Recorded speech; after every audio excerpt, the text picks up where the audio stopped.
In Nehemiah chapter 2, Nehemiah's fervent prayers are answered as he finds favor in the eyes of King Artaxerxes. When the king notices Nehemiah's troubled countenance, Nehemiah seizes the moment to express his concern for Jerusalem's ruined state.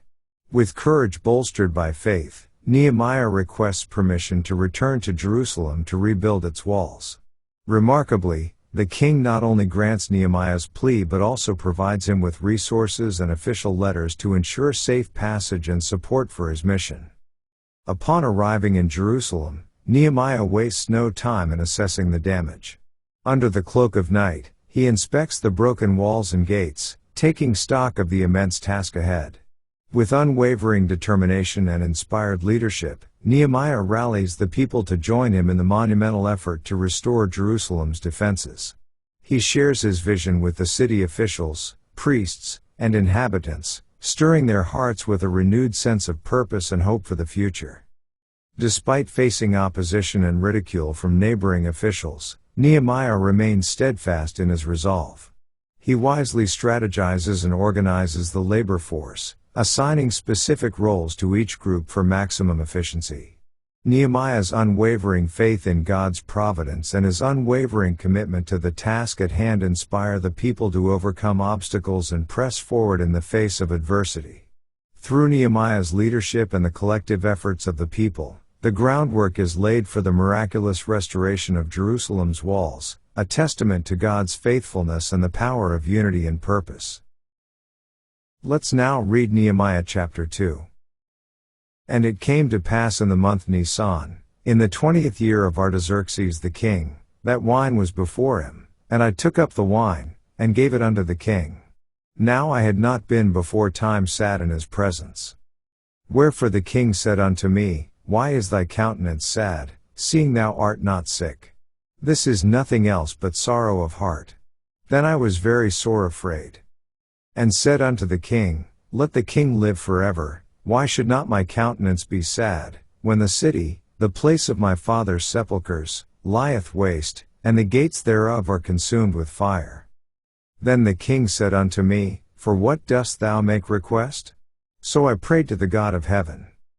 And I said unto the king, If it please the king, and if thy servant have found favor in thy sight, that thou wouldest send me unto Judah, unto the city of my father's sepulchres, that I may build it. And the king said unto me, the queen also sitting by him, For how long shall thy journey be? And when wilt thou return?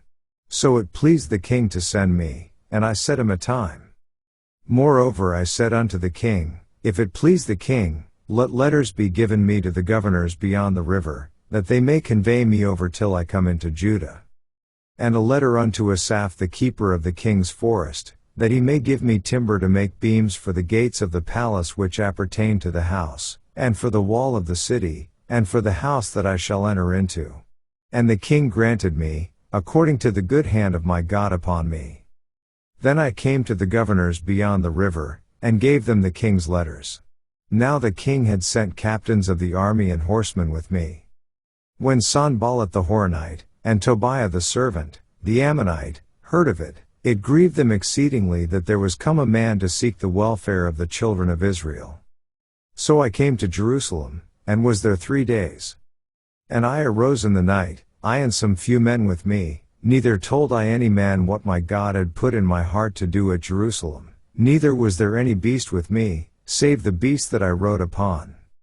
And I went out by night by the gate of the valley, even before the dragon well, and to the dung port, and viewed the walls of Jerusalem, which were broken down, and the gates thereof were consumed with fire. Then I went on to the gate of the fountain, and to the king's pool, but there was no place for the beast that was under me to pass. Then went I up in the night by the brook, and viewed the wall, and turned back, and entered by the gate of the valley, and so returned. And the rulers knew not whither I went, or what I did, neither had I as yet told it to the Jews, nor to the priests, nor to the nobles, nor to the rulers, nor to the rest that did the work. Then said I unto them, Ye see the distress that we are in, how Jerusalem lieth waste, and the gates thereof are burned with fire. Come, and let us build up the wall of Jerusalem, that we be no more a reproach. Then I told them of the hand of my God which was good upon me, as also the king's words that he had spoken unto me. And they said, Let us rise up and build. So they strengthened their hands for this good work. But when Sanballat the Horonite, and Tobiah the servant, the Ammonite, and Geshem the Arabian, heard it, they laughed us to scorn, and despised us, and said, What is this thing that ye do? Will ye rebel against the king? Then answered I them, and said unto them, The God of heaven, he will prosper us, therefore we his servants will arise and build, but ye have no portion, nor right, nor memorial, in Jerusalem. This ends our reading of Nehemiah chapter 2.